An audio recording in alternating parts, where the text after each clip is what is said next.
मैं आपका प्रेतलोक वाला एक नई कहानी के साथ शुरू करता हूँ। रूहानी ताकतें हमारे आसपास हमेशा मंडराती रहती हैं। उनकी एक अलग ही दुनिया होती है जो वास्तविकता में तो दिखाई नहीं देती, लेकिन कुछ घटनाओं से महसूस जरूर होने लगती है। ऐसी ही एक हवेली के भूत की है।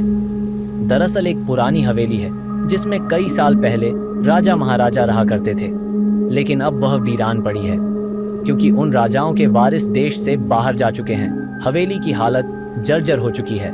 अब उसे मरम्मत की जरूरत है। इसके लिए शासन के नोटिस के अनुसार संपत्ति के मालिक को सूचित किया जाता है।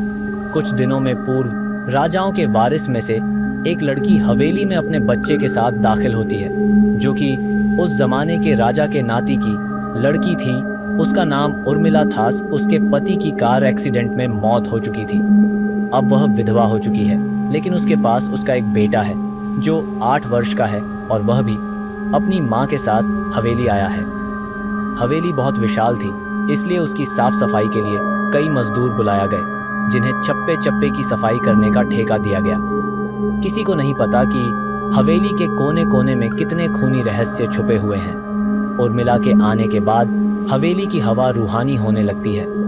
ऐसा लग रहा था मानो कोई वर्षों से इंतजार कर रहा था। इस हवेली के वारिस का एक रात उर्मिला अपने कमरे में अपने बच्चे के साथ सो रही होती है। अचानक उसके खिड़की से एक पक्षी टकराकर मर जाता है। यह घटना अपने आप में असामान्य थी। पक्षी टकराते ही उर्मिला की नींद खुल जाती है और जब वह लाइट जलाकर देखती है तो डर से चीखने लगती है, क्योंकि उस कमरे की खिड़की से एक पक्षी फंसा हुआ था और उसके शरीर से खून की बूंदें फर्श पर गिर रही थीं। नज़ारा इतना भयावह था कि वह अपने बच्चे को उठाना नहीं चाहती थी, लेकिन उर्मिला हिम्मत करके उस पक्षी को खिड़की से बाहर फेंक देती है। लेकिन इसके बाद उसे रात भर नींद नहीं आती और वह सुबह तक जागती रहती है। दरअसल वह जानना चाहती है कि यह किसी की शरारत तो नहीं। सुबह होते ही वह अपने यहाँ काम कर रहे मजदूरों से जाकर कहती है कि रात को मेरे कमरे की खिड़की पर कोई पक्षी आकर टकराया था और तुरंत मर गया। क्या तुम लोगों में से किसी ने यह हरकत की है, क्योंकि पक्षी खुद ब खुद तो खिड़की से नहीं टकरा सकता। मजदूर कहते हैं, नहीं, हमने तो खिड़की से नीचे किसी पक्षी को मरा हुआ नहीं देखा। हम तो अभी वहाँ से चले आ रहे हैं। और जब सभी जाकर देखते हैं तो वहाँ वह पक्षी नहीं होता। उर्मिला घबराने लगती है कि यह क्या, यहाँ तो पक्षी होना चाहिए या कम से कम खून की कुछ बूंदें दिखनी चाहिए, लेकिन यहाँ पर पक्षी का एक पंख तक नहीं पड़ा हुआ।